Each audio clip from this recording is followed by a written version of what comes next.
Welcome to Catastrophes.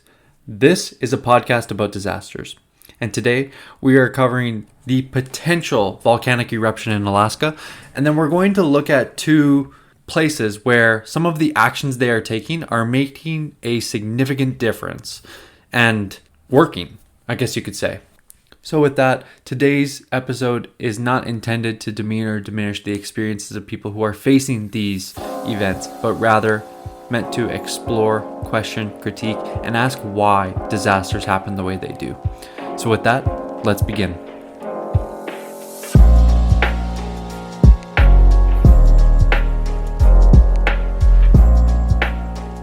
So, welcome back. Today is the last episode before I am off for a month. So, your next episode of Catastrophes, mid to late June. And I'm going to be reframing and kind of trying out some new things with how I format the episodes. So, hope you're excited for that. I'm very excited. Not to tease too much, but I'm going to be kind of diving deeper into each event that I cover, but I'm going to be doing a few less events, I guess you could say. So be covering some of the background vulnerabilities, diving into the background of why a disaster happens, and then looking at how is the response recovery going on, and then covering some of the events I have talked about in the past. Where are they at today? So hope you will be able to tune in for that, and again, that next episode will be mid to late June. So with that, today we are discussing three separate kind of elements of disasters. First, we are going to discuss Senegal and how they are fighting erosion with some interesting solutions. We're then going to talk about in the US how Boulder, Colorado is actually implementing a proposed ban on flammable materials within 5 feet of new homes for wildfire.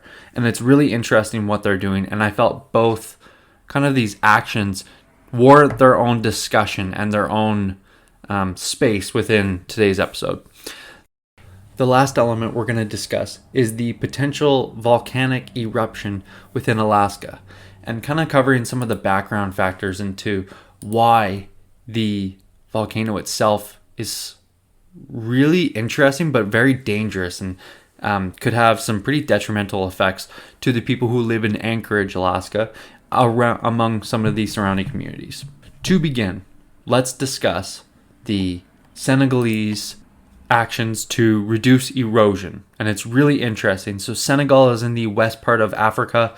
It is on one of the far west parts. One of their large cities, the capital, is named Dakar, and in Dakar they obviously have the Atlantic Ocean there, and a lot of the difficulties of that ocean particularly bring kind of erratic and inconsistent, I guess you could say, waves in terms of flooding and so on. Not only that, people are on, the Atlantic Ocean, they're living along the coast, but there's also a giant river that runs through parts of Senegal. And so both of these water bodies are somewhat eroding the coastline. And there's basically two reasons why that we'll go into why erosion happens. Number one, oftentimes humans, people, we are disrupting the natural cycles that help coastlines maintain themselves. So this process is called sedimentation, and effectively it's a natural system where beaches and coast fronts will actually restore themselves, largely because the sedimentation from on top of a hill or a cliffside or on top of a beach will be recycled and replenished near the coastline through wind, through water and rain and all that kind of stuff. So what you need to know is that coastlines, beachfronts, oftentimes there is a natural process for them to restore themselves. Where problems occur is when people start to build along these coast fronts and disrupt and uproot some of the trees, some of the shrubs, some of the naturally occurring phenomena, putting houses and such. This disrupts all of these processes, and that's what causes coastal erosion to occur. So probably good to discuss, but coastal erosion is basically the squeezing out of the coastline, where There is no beachfront. There is no, it's just water and ocean up to the coastline or up to rock and such. And this is really difficult because as the ocean continues to rise, we see coastal erosion becoming a greater threat. With less coastlines, with basically just cliff sides now, we also see water start to slowly erode or eat away at the coastlines, making them vulnerable to basically like collapsing and breaking. So cliff sides are at risk. Many cities around the world are trying to basically tackle this issue. They're trying to look for some sustainable solutions in how to prevent erosion from happening on their coastlines. And we also have to remember, many cities around the world, they have these natural harbors and these ports where they are shipping supplies in and out of their city using boats. Dakar is one of these examples where there's giant harbor port where they are using it, and they are getting, they're trying to use it for economics and for basically to employ their people. So coastal erosion it's a huge problem. There are many solutions. When we look around the world, the southern parts of the USA, Southeast Asia, parts of Bangladesh, parts of Thailand, Vietnam are using the reintroduction of naturalized solutions. So particularly, they're reintroducing mangroves to their coastlines. And mangroves are like this very large shrub / tree that is it's almost like a vine tree, basically. I really don't know the best way to describe it, but what it does is it will lessen the effects of waves onto our coastlines. Basically, they're like almost water trees, I guess you could say, but they live in the shallow parts of and the coastlines. And so their reintroduction is really reduces coastal erosion and parts of sea level rise. So they're a really effective way. Senegal, on the other hand, doesn't necessarily have the climate for mangroves. Not every place does. They are a tropical plant. So they are doing two things.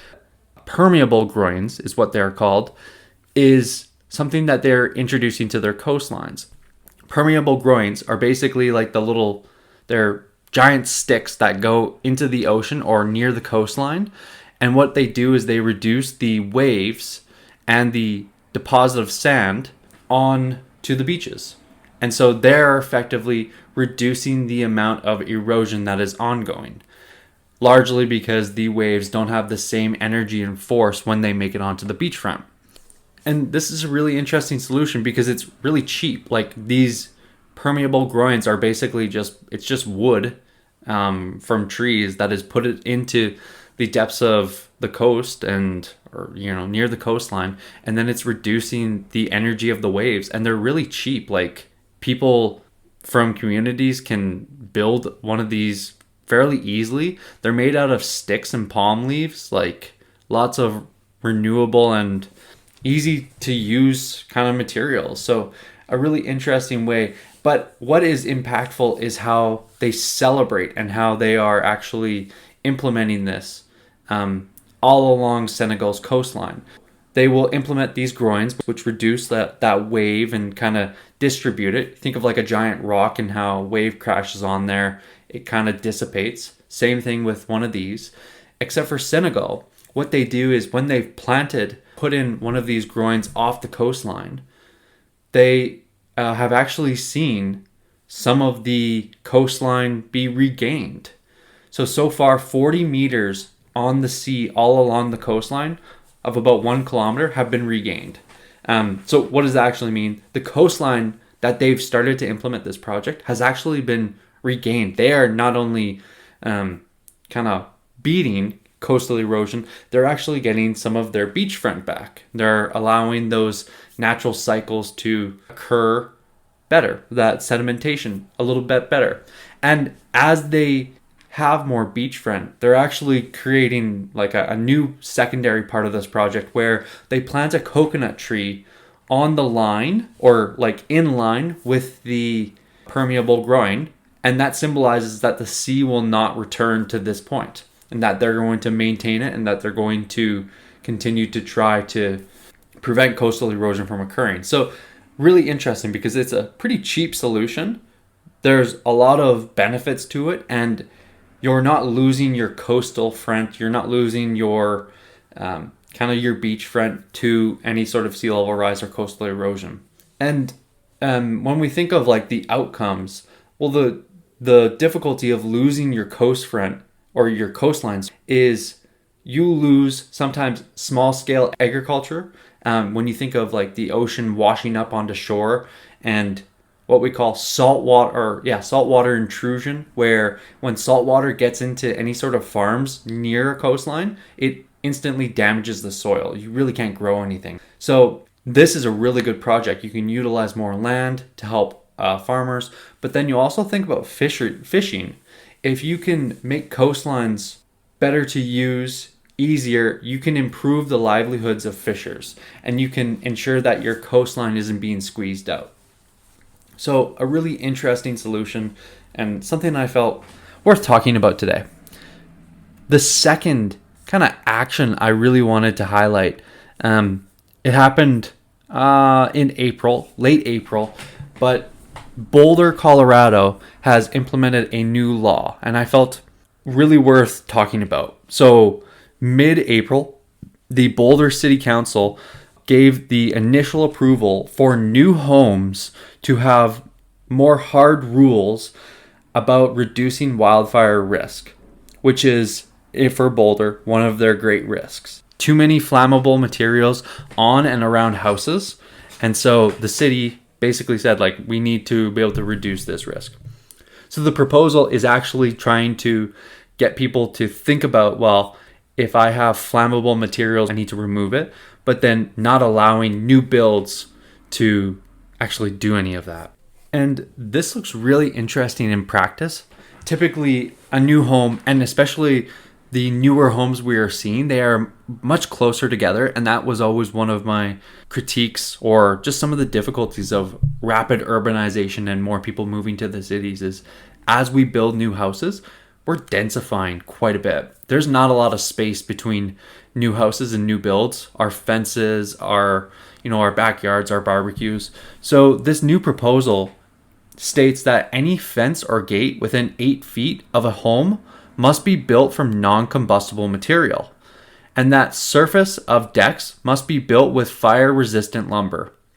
Plants must be low flammable rating, and juniper trees, which is one of the trees that they have a lot of in Boulder, are prohibited. And those are, while really easy steps, are somewhat large and significant because they shift an indication of not only can we do more before a disaster occurs, we as a city have the authority to limit how new builds are coming along. And I think that is exactly the kind of action law, kind of building code, if you will, that is going to have some pretty substantial effects. While we probably won't ever talk about, people are oftentimes mad at the increased costs of having fire resistant materials and everything. We likely won't talk about, the increased urbanization which drove fires in Boulder as much as we could have if there wasn't any of those materials. And I think, again, that is why this deserves this space for such a viable action. I think it's worth it to discuss. So kind of the takeaway, there is an increased cost to some of this because those materials tend to be a little bit more expensive. But where you save money is in the response and the recovery. If your home doesn't burn down, then you've saved money in the recovery. And you have to think about the response costs for the firefighting crew. If they don't have to continue to go all over the city to put out fires because our sheds and our fences and our decks caught on fire, they're going to be that much more effective, and so on. So again, a really, while not significant in terms of its size and its scope, this is a really effective measure and something I hope we see more of. No plants, no wooden fences, a ban on flammable materials within 5 feet of new homes in Boulder, Colorado. So really interesting initiative that we're seeing. So with that, I really wanted to include some sort of disaster that I think we're seeing. And there's been quite a few ongoing events, but there really hasn't been enough information for me to provide a fully summarized and analyzed case study. So I really wanted to discuss Mount Spurr in Alaska. And over the course of 3 weeks, we've actually seen Mount Spurr in Alaska kind of become more active or have an increased level of unrest is what we would call it, where both of those indicate that there could be a potential eruption. So when we talk about unrest with a volcano, oftentimes we're talking about the earthquakes or the tremors attached with the volcano itself. So typically there's not a single rule of thumb for when a volcano will erupt, but there's a number of small indicators, but they tend to be different.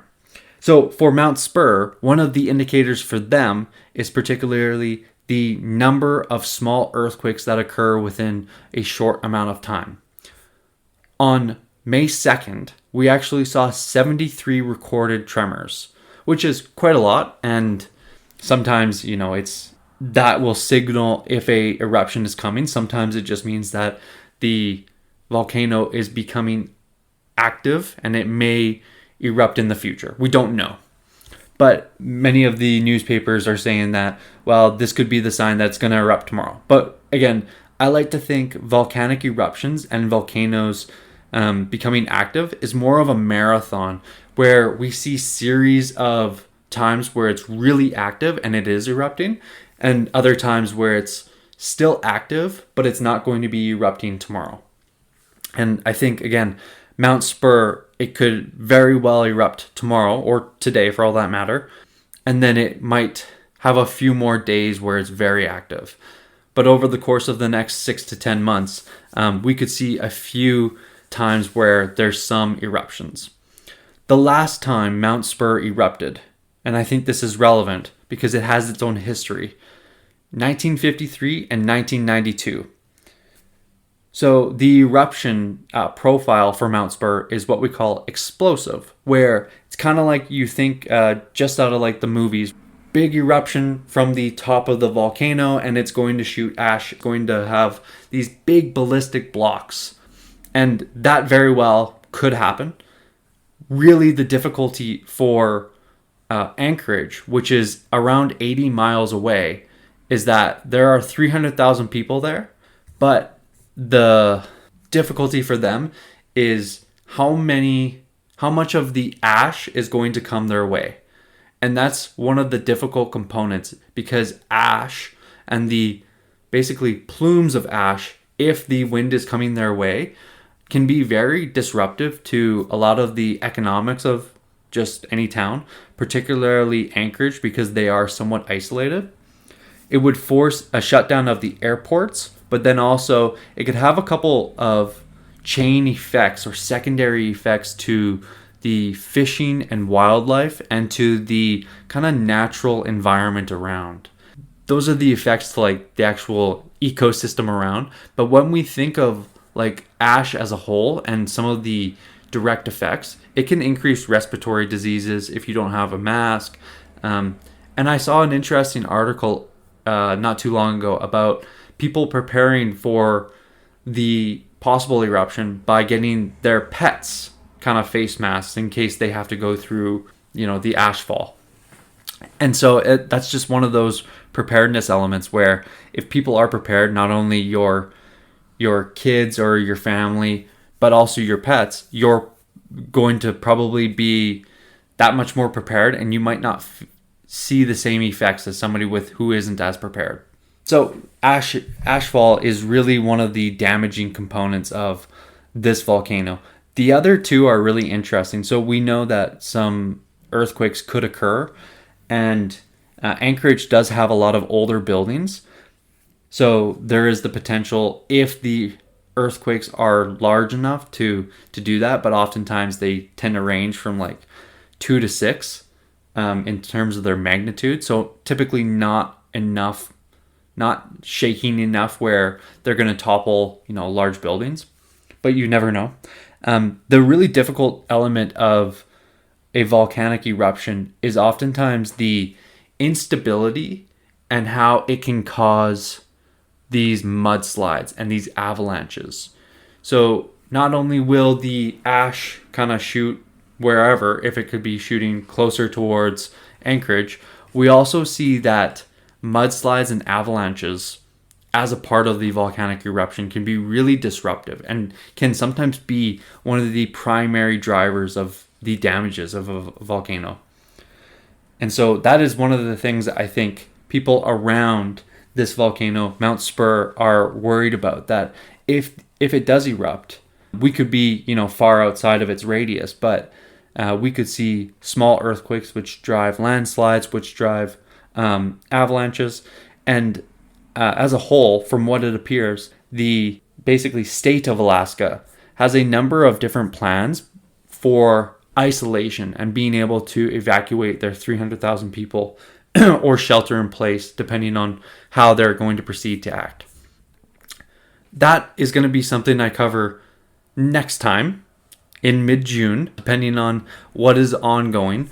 But again, I hope to bring you kind of a new format with how I'm going to be discussing some of these ongoing disasters, some of the background factors, some of the vulnerabilities, how the response goes, and then the recovery, and so on.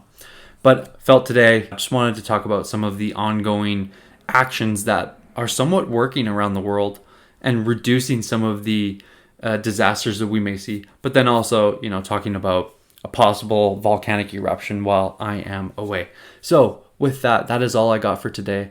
If you enjoyed today's episode, please leave me a review on Apple Podcasts. If you could like and subscribe on YouTube, I would be very appreciative. And I will see you again in mid to late June.